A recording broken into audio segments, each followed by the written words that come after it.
La Ligue des Champions revient avec le PSG qui se déplace pour affronter Newcastle ce mercredi à 21h heure française, deuxième journée de Ligue des Champions et donc la tradition qui continue, le point sur le groupe, l'équipe parisienne possible avec peut-être du débat, on va voir ça, et bien sûr nos pronostics avec possiblement encore du combat sur cette chaîne et pour ça je suis avec les deux acolytes, les beaux, les magnifiques, surtout un mais je ne nommerai personne. John, comment ça va?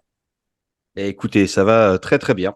Voilà. Tu es le Et, suspense. euh, et ouais, et j'avais pas regardé les cotes du coup du match de demain, et effectivement elles sont très égales. Donc par rapport à ce que je disais hier et ce qui va se passer, c'est Mais logique. vous Et serez donc j'espère que vous, ça va bien nombreux à aussi. avoir tort, il n'y a pas de y a pas de souci. Ravi Et d'être bien avec vous. sûr, ouais, évidemment, mais nous aussi on est ravis en tempête, mais on t'aime tout pareil. Enfin, j'aime Arthur un peu plus, mais en même temps, il y a personne Ah bah presque au non. monde que j'aime plus que mon cher Arthur, l'inépuisable grand, le soleil, le maître de statistiques, le tout, le maître des dragons peut-être aussi. Comment ça va? Ah, la Mother of the Dragon, ça me plaît bien. Bah T'as écoute, vu? oui, si ce n'est que j'ai appris que Luis Enrique aurait saboté le match. Bon, alors sinon tout va bien, Ligue des Champions, super. Voilà, celui-là, il va pas le saboter. C'est pour ça qu'on est heureux. On sait que là, il va se concentrer un peu. Le coach, il va arrêter de faire des bêtises. On va retrouver un beau PSG, en tout cas on l'espère, on va en parler. Peut-être pas une victoire pour certains, je ne vise pas John, mais un peu quand même. Avant de lancer tout ça, n'oubliez pas le petit j'aime sur la vidéo, ça fait toujours plaisir. Puis bien sûr, abonnez-vous, on active la cloche pour ne rien manquer de nos vidéos. C'est parti pour ce Newcastle PSG avec notamment le groupe parisien. Pour une fois, presque, j'ai envie de dire, on a le groupe officiel et pas de grosses surprises, hein, les absents, Asensio, Kimpembe, Mendes, qui sont toujours blessés ou en phase de reprise, et Lee Kang-in qui est au jeu asiatique. Donc un groupe, voilà, c'est complet, classique pour le PSG dernièrement, du beau monde, de quoi jouer, de quoi peut-être gagner, ça on en parlera après. Pour l'instant, l'équipe parisienne, on aura globalement les mêmes normalement. Je me suis lancé un Donnarumma dans les buts. On va dire en défense, Hakimi, même si si on rentre dans les détails, il est presque milieu de terrain avec Marquinhos, Skriniar et Hernandez. Ugarte, Zaïre Emery, Vitinha pour les trois milieux et en attaque, Dembélé, Mbappé à gauche et moi dans l'axe personnellement, ce sera peut-être le débat. Moi, je mets Ramos parce que Colomoni, je le trouve pas encore convaincant dans le rôle de pivot qu'il est censé faire mieux que Ramos dans les déviations de ça. Je trouve qu'il cherche trop compliqué. Il est sans doute plus technique que Ramos, mais pour l'instant, il est pas assez simple dans son jeu. Et Ramos, c'est pour moi un peu plus un pur buteur qui va aller mettre des têtes comme contre Marseille, même si Colomani en met. Mais voilà, Ramos, il a mis son doublé récemment. Il aurait dû marquer contre Clermont, mais voilà, je vois plus lui pour aller, entre guillemets, tuer Newcastle, aller profiter des espaces, aller mettre des buts dès que c'est possible. Mais si c'est Colomoni, je râlerai pas, je vous laisse répondre à tout ça. Vas-y, John, hein. C'est-à-dire, ah bon, d'accord, bon, bah, Au pour une revoir. fois. J'en profite, trop de gentillesse. Vas-y. Euh, non, non, moi je suis d'accord avec toi et je suis d'accord sur toute la compo et je vois aussi un Gonzalo Ramos plutôt qu'un Kolo Muani pour peut-être à la 60e minute s'il faut commencer à mettre de l'impact et avoir de la profondeur de champ, soit pour revenir au score, soit pour plier le match. Bah, effectivement, je pense que tu sors Ramos à la 60e ou à 65e, tu mets Kolo Muani. Peut-être même que tu mets un Barcola à la place d'un Dembélé, Mm. et tu mets un Kolo Muani à la place de Dembélé, tu mets un Barcola en neuf qui peut revenir assez bas parce que c'est aussi une position sur laquelle il pourrait évoluer en tant que second attaquant. Donc, il pourrait redistribuer des ballons, redescendre bas, gêner, et puis avoir du Kolo Muani sur le côté droit où on a vu que contre Marseille, bah, il savait quand même prendre la profondeur quand les autres en face sont un peu épuisés. Donc, sinon, sur la compo, tout à fait d'accord. Voilà. Bon, alors, tu vois, je pense qu'il y aura beaucoup à rajouter, mais je t'en prie. Non, bon après, je voulais juste savoir, t'as pas dit dans le groupe là si Luis Enrique il était dans le groupe ou Et s'il toujours était pas là. entraîneur, et toujours entraîneur. Non, mais pour savoir si son sabotage continue encore ou pas. Bah non, bah la compo est très très bonne. De toute façon, il n'y aura pas vraiment de surprise.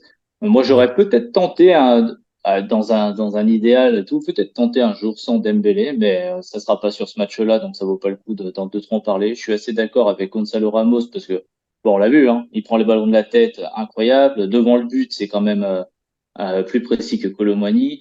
Et bon bah je comprends pas encore trop voilà la hype que Kolo Muani et Ramos sur le banc. C'est vrai que ce partage du temps de jeu, je l'ai pas encore totalement compris. Pour le reste de Mm. l'équipe, de toute façon, il y aura aucune surprise à mon avis. On aurait pu imaginer Barcola comme vous mentionné, mais voilà, c'est Ça peut être à mon Barcola, mais à avis. la place d'un Vitinha. Ugarte et Zaïre Emery se sont reposés, donc je pense qu'ils vont être titulaires. Peut-être à la place d'un Vitinha, peut-être l'autre peut dire on refait un peu comme contre Marseille finalement. Ouais, bah après, c'est ça, en fait. C'est si tu analyses le match, et on va pas comme ça, après, ça s'enchaînera après sur les pronos. Si tu Hmm. analyses les matchs, tu sais que Newcastle va prendre beaucoup sur les côtés, notamment le côté droit de Paris, donc le côté gauche de Newcastle, ça va être compliqué pour les Anglais. Oui, donc après, tu mets deux forces, ouais, Hakimi, Dembélé d'un côté, Mbappé, Barcola de l'autre pour percuter. Ça peut faire très très mal à cette équipe. On l'a Hmm. vu dans le match euh, Milan-Newcastle que Ouais. c'était les boulevards, hein, c'était porte ouverte, hein. Avec de la réussite, je dirais peut-être que Barcola, peut-être que si Luis Enrique va au bout de son idée, c'est pas impossible qu'il mette Barcola et qu'il fasse encore une équipe plus offensive, même si ça restera le même schéma de jeu que ce soit Vitinha ou Barcola. Et il n'y a pas de sabotage, il n'y a pas de, voilà, il n'y a pas d'histoire autour de Luis Enrique, machin et tout. Non, non. C'est juste un entraîneur qui a des idées qui sont différentes des gens. Et comme c'est différent des gens, bah forcément, tout le monde la ramène. Et c'est évidemment hyper intéressant, mais il faut savoir être mesuré dans ce qu'on dit. Après, Vitinha, il a apporté tellement de bonnes choses depuis le début de Oui, saison que ça oui. serait quand même un sérieux aveu de, voilà, ça serait pas cool pour lui de le mettre sur le banc. Meilleur joueur élu, meilleur joueur contre Dortmund, hein. Ce serait une vraie surprise, mais dans les surprises possibles, c'est la seule que je vois, entre guillemets, faisable. John, je peux te un petit mot à rajouter, sinon bah, on passera au pronostic très attendu, puisque t'es parti pour être pénible. Et vu que c'est toi qu'on attend presque le plus, parce qu'on sait qu'il va y avoir des folies, je sens que vers du débat sur les pronos, c'est assez rare, et ben je vais laisser Arthur démarrer. Voilà, je suis comme ça. Je peux pas démarrer aujourd'hui, je t'écoute, je vois. Moi, j'ai déjà écrit le mien, je ne tricherai pas, mais je suis curieux. Ouais, bah après, c'est toujours compliqué, hein, parce qu'après un 0-0, si j'arrive et que je dis mes pronostics habituels, les gens vont me dire non, mais t'as vu, ils sont incapables de marquer, etc. Donc, je vais m'en tenir plutôt aux statistiques. Je vais m'en tenir aux statistiques des deux équipes, hein. Donc, Newcastle, qui est évidemment une équipe qui fait 5 gros matchs. Évidemment, c'est toujours plus facile quand c'est le Paris Saint-Germain de ne pas analyser ses matchs, de ne pas aller en profondeur et de ne pas nuancer ses victoires, hein, que ce soit le 8-0 contre le dernier, le 2-0 ce week-end contre l'avant-dernier. Donc, deux équipes qui sont totalement en perdition. Ce match complètement raté contre Milan, sauver le match nul parce qu'on a un Milan qui est très Paris Saint-Germain contre Clermont, c'est la même chose, hein. Je veux dire, c'est beaucoup de ratés. C'est Et une cette, vingtaine de tirs, je crois. ouais, c'est ça, c'est cette victoire contre Manchester City, contre un Guardiola qui lâche la compétition et qui le dit presque ouvertement, voilà, on connaît. Et on a bien évidemment, bah voilà, des choses comme Joelinton qui était très très bon. Je sais plus, c'est le dernier match que j'ai vu avec quand il a joué, il était très très bon, enfin, très bon match et le fait qu'il soit absent c'est difficile. Botman pas là, ça va être Lascal Tonali qui qui a loupé est bien en l'entraînement dessous aujourd'hui. et qui. Tonali a loupé l'entraînement aujourd'hui. Ok, bon après Lascal est en dessous de Botman. Burn sur le côté va se taper un potentiellement Colomwani, Dembélé, Hakimi, Warren Zaïre-Emery, parce qu'on les connaît les quatre là sur le côté droit, ça peut faire très mal. Burn c'est un défenseur latéral, ancien défenseur central de plus de 2 mètres, très très lent. On l'a vu contre Milan, il s'est pris des vagues, il s'est pris des Ouais. 5, 7, 8, 10 mètres. Donc ça peut aller super vite. Tonali est pas encore rentré dans sa saison. Guimarães est fort, mais en face, on a Ugarte aussi qui fait un très très gros début de saison. Offensivement, c'est intéressant. Newcastle sur les côtés, ça va percuter. Donc il va falloir que Marquinhos, Hernandez soient costauds, je pense, dans les phases défensives et qu'ils soient bien aidés, notamment par Ugarte, qui fait un sacré travail. Après, moi, j'ai un petit bémol, c'est sur Isaac. Alors évidemment que dans un Newcastle qui fonctionne et qui fonctionne pas trop mal, l'attaquant est plutôt mis en valeur. Après, voilà, contre une grosse équipe, j'attends de voir ce joueur. Est-ce qu'il est capable d'élever son niveau pour face à une défense? Parce que on rappelle que les derniers matchs, c'était quand même contre des équipes très très en difficulté, notamment Mm. Burnley et Sheffield. Alors que là, bon, ouais, il y aura quand même Skriniar. Alors, je suis pas fan absolu de Skriniar, mais quand même Skriniar, c'est difficile Dans de le le duel, c'est bouger. fort. Et Hernandez Marquinhos, on les connaît, et, voilà, on les présente plus, c'est difficile. Et puis il faut rappeler un autre truc, c'est Donnarumma sur sa ligne. Donc le bémol, ah oui, je vais arriver à mon prono, hein, désolé, c'est Oui, important. oui, non, Je vais mais arriver à mon moi, prono. tu nous as Non, mais c'est Ah oui, déçus. intéressant. Vas-y, fais-nous C'est ta intéressant. présentation. c'est On est important. bien. Et mon prono, en fait, ça va être un 1-3. Et je vais expliquer pourquoi le 1 but pris par Paris. Donc les 3 buts, parce que Paris c'est à peu près sa moyenne de d'XG par match. En tout cas, c'est les buts qu'ils mettent par match. Donc, ils ont cette capacité à créer beaucoup d'occasions. Et je les vois en Ligue des Champions bah, faire un tout autre match qu'en championnat. Ça me paraît évident. On parlait notamment de la motivation inconsciente. Bah, je crois qu'elle va exister pour ce match, notamment que ça peut les ramener à 6 points. Donc, 3 buts pour Paris. Et ce but encaissé, alors je vais un peu taper sur Donnarumma indirectement, parce que moi je le défends plutôt de manière générale. Il prendra pas un but, à mon avis, sur une frappe, sur un arrêt sur sa ligne, mais on fera des arrêts. Mais c'est vrai que Newcastle a cette capacité peut-être à venir presser, à venir fermer un petit peu les angles de passe, à venir un petit peu contrarier, et Donnarumma qui va essayer de faire un dégagement, etc. Peut-être se rater sur un dégagement. 3, 1-3. Bah, c'est pas mal. Je te laisse, John, sur le tien. Je donnerai le mien, comme ça je fais un peu l'arbitre de vos pronos avec Arthur, que j'ai connu plus de 1-3 déjà, c'est plutôt calme, connaissant mon Arthur. Moi, je vois soit un match nul, soit une défaite du Paris Saint-Germain. Et voilà. Il va y avoir énormément de pression. C'est la dernière Newcastle, vidéo de John sur cette chaîne, hein, je vous le dis. ils- Enfin, excuse-moi. ils vont être survitaminés. Le public sera à fond derrière eux. Et en fait, tu vois, moi, je suis d'accord que c'est sur ce que tu disais, mais moi, j'ai une question qui est assez simple, mais est-ce que Newcastle est au-dessus de Clermont par rapport à un niveau de jeu? Oui, Certes. sans doute. Donc, et on s'est quand même pris une débandade le week-end dernier où personne ne l'avait vu venir. Donc, en fait, moi, ce que je vais dire, c'est que le seul ennemi du Paris Saint-Germain, c'est le Paris Saint-Germain lui-même. Et je n'ai, en tout cas, j'extrapole un poil, mais un poil, je n'ai jamais vu un très grand PSG perdre un match. Voilà, peut-être une égalité ou une difficulté et on est passé quand même, mais je n'ai jamais vu un très grand Paris Saint-Germain perdre un match. Donc, en fait, le seul ennemi, ça sera le Paris lui-même. Et le seul truc qui m'inquiète un peu, moi, c'est la psychologie des joueurs. Psychologiquement, en fait, on n'est pas encore prêt, on n'est pas au niveau. Ça pêche depuis des années et des années, et ça prendra encore du temps. Et ok, on aura des boulevards, on aura des occasions, etc. Mais si on ne sait pas être clinique face à Clermont, je ne sais pas comment on peut être clinique face à un Newcastle aussi qui sera quand même mieux organisé, qui a plus de qualité. Donc, à un moment donné, cette motivation, elle peut avoir un réel impact sur le collectif de l'équipe et sur la manière d'être clinique, la pression. C'est-à-dire que si on a loupé 3 grosses occasions et qu'on n'arrive pas à la foutre au fond, les joueurs vont commencer à se regarder les uns les autres, ils vont commencer à paniquer et c'est là où on peut et c'est là où on peut se faire avoir. Voilà, c'est souvent un peu comme ça que ça se passe. On a un Mbappé qui est diminué, que déjà j'aurais laissé au repos contre Clermont, donc il va arriver peut-être encore un peu léger. Et aujourd'hui, bah, Mbappé, même s'il est un peu en méforme, on sait qu'avec des champions, c'est là où il veut performer, montrer, etc. Et qu'il il risque peut-être de s'entêter un peu dans des choses à la con. Mais je le vois quand même buteur, parce que déjà, il marque quasiment tout le temps, et que si jamais il y a un penalty à un moment dans la surface, c'est lui qui les tire. Je vois un 1-1 au mieux, ou peut-être un 3-2 pour Newcastle. Euh, ce qui n'est pas impossible. Voilà. Donc après moi, enfin ce qu'on disait tout à l'heure, vous me parliez des cotes où Paris ils gagnent et puis ils prennent 2 buts et puis enfin tu fais une cote boostée Mbappé buteur et 2 buts d'écart de Paris Saint-Germain. En vrai, tu prends pas de risque. Moi, je vais toujours croire à la victoire du Paris Saint-Germain et voilà. Mais en fait, c'est une question de feeling. Alors là, moi, je fais pas d'analyse de foot, etc. Mais là, je vois au feeling, je suis pas sûr qu'on ira prendre les 3 points demain. Je l'espère, j'espère vraiment de tout cœur.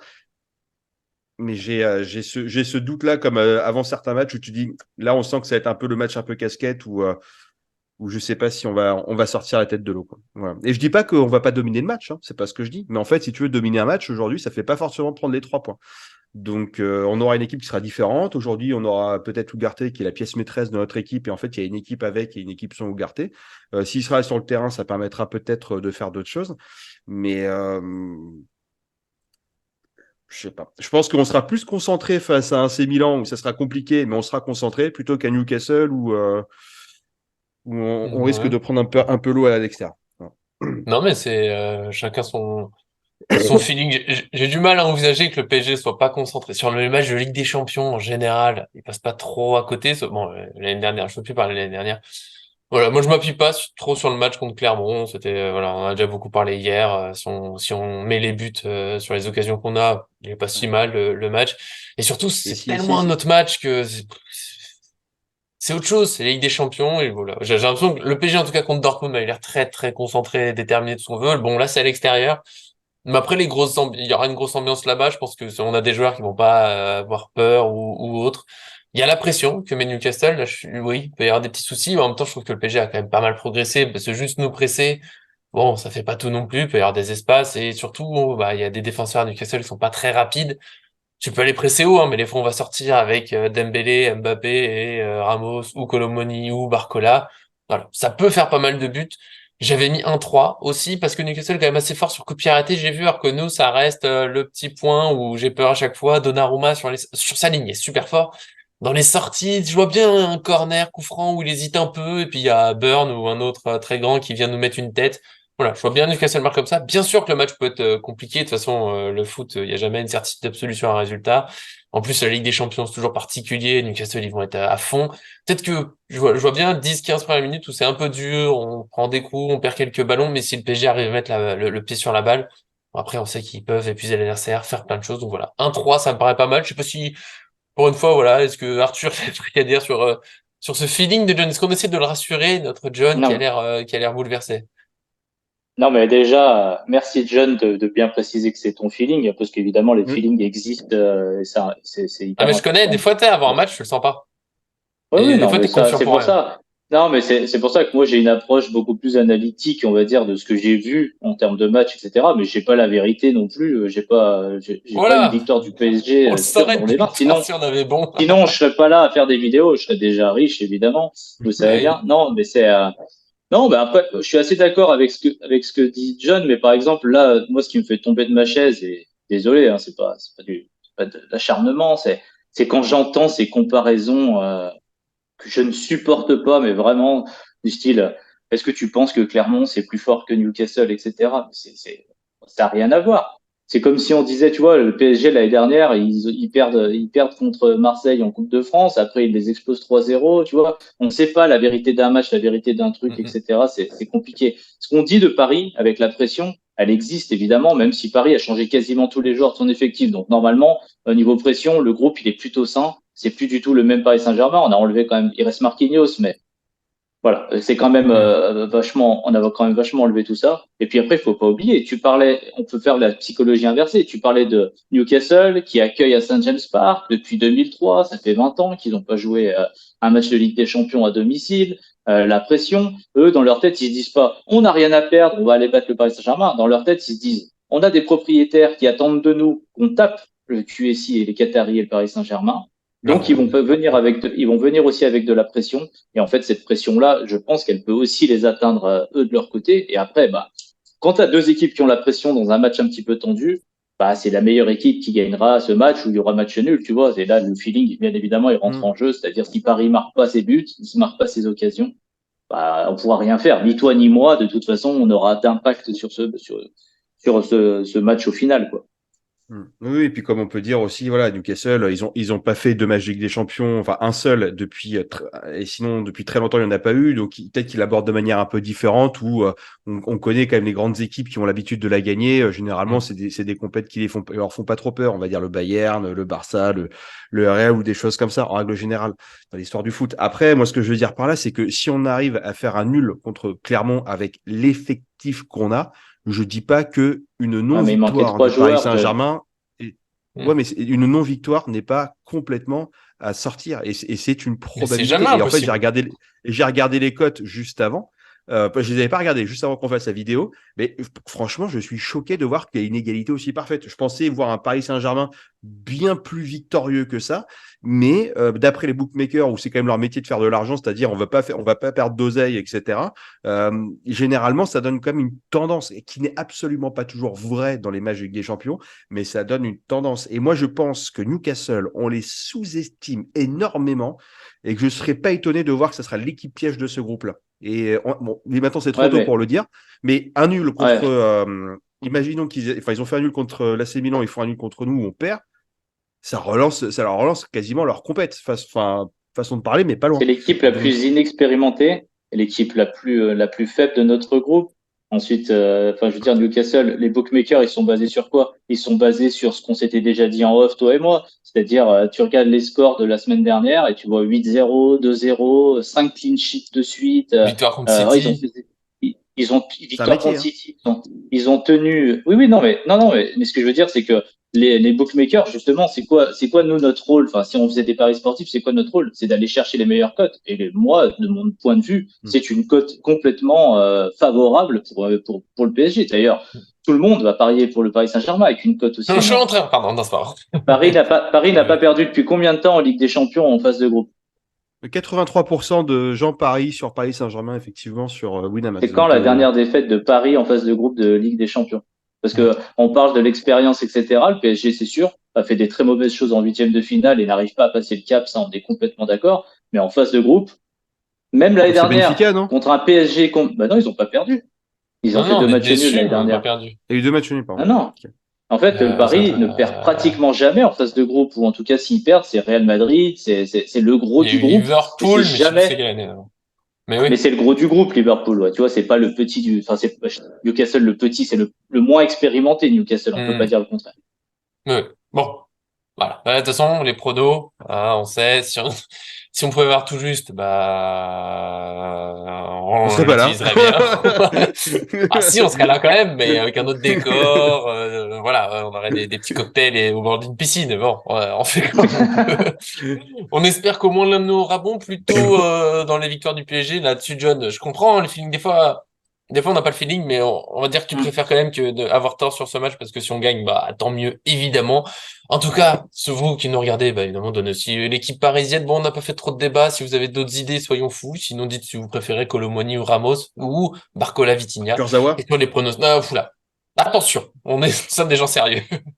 Et puis bien sûr, bah donnez aussi vos résultats. Plutôt une large victoire du PSG, compliqué, une défaite, un match nul, tout est possible. Chacun son feeling, son sentiment, le voilà. En tout cas, profitez bien du match. Nous, on sera là jeudi, pas se tromper de jour pour le débrief, évidemment. J'essaierai aussi de faire un truc en image pour vendredi. Soyons fous, grosse fin de semaine. En tout cas, bien sûr, merci à mes deux acolytes, compagnons, camarades, amour, comme vous le voulez. Je vais commencer avec John. Voilà, on t'a un petit peu embêté sur le prono parce que nous, on est des grands optimistes et peut-être que tu as raison, ça nous fendra le cœur, ça sera comme ça. Mais merci d'être venu. Merci à vous. Je veux être optimiste aussi, mais je suis réaliste sur la psychologie de l'équipe du Paris Saint-Germain qui doit être améliorée et je l'espère le sera avec Luis Enrique. Il y a l'effet Ugarte. Oublie pas, Voilà, Ugarte. Et merci à vous et en tout cas, on espère pouvoir s'envoyer des messages demain soir en disant quel but incroyable. À chaque but du quel PSG. Quel coup franc d'Hakimi, mais vraiment. Et peut-être encore un autre, puis un but de Ugarte sur une grosse frappe, un but de Zaïre, tout est possible. Merci bien sûr Arthur, bon j'arrête avec tous les surnoms, on a compris, on s'adore, c'est ce qui compte, et merci d'être venu. Merci à tous les deux, puis je réponds à John parce que j'ai pas envie qu'il ait le dernier mot, donc ça c'est comme ça. Si on veut faire des comparaisons comme ça, bah, je trouve que Clermont est une bien meilleure équipe que n'était Sheffield ou Burnley. Voilà, c'est dit. Voilà. Alors là, pour les supporters de Sheffield qui regardent la vidéo, ils se disent qu'ils ont pris une balle perdue.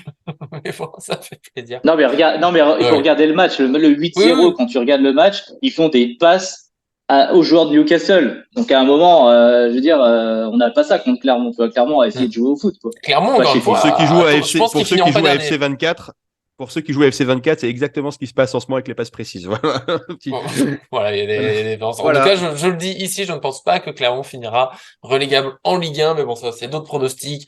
On s'y lancera peut-être plus tard. En tout cas, merci à tous ceux qui nous suivent. À très bientôt sur cette chaîne. Je suis même complètement con.